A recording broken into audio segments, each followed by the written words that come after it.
Барлықтарыңызға қайырлы күн, құрметті көрермендер. Бүгін сіздермен үй жағдайында мороженое жасап бөлісетін боламын. Ең алдымен ыдысымызға таза құрғақ болуы керек. Сливкиімізді құйып аламыз. Мен 34% сливкиді қолдандым. 33% бола береді. Одан соң миксерімізді төмен жылдамдықтан қосып, жайлап жылдамдығын көтере береміз. Шамамен мен сливкиімізді 15 минуттай араластырдым. Осылай қоймалжың қалыпқа енгеннен кейін тоқтатамыз. Одан кейін араластырсаңыздар сұйылып кетуі мүмкін. Одан кейін бір банка сгущенканы қолдандым. Құрамы таза болғаны жақсы, сапасы жақсы болғаны мороженейдің бір қалыпта керемет болып шығуына көмектеседі. Одан соң бір қалыпқа енгенше барлығын шамамен 3-4 минуттай араластырып аламыз. Видеода көріп тұрғандарыңыздай қоймалжың әдемі қалыпқа енеді. Одан соң миксерімізді тоқтатып, осылай шетінен шыққан мороженеларымызды бір жерге жинап аламыз.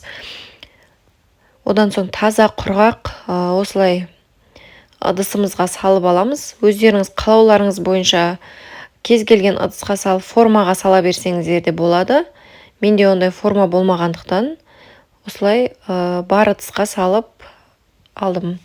Осылай жартысын ақ мороженое етіп істеп алдым да, морозильникке қойып қойдым. Шамамен 4-5 сағаттай қойғандарыңыз дұрыс.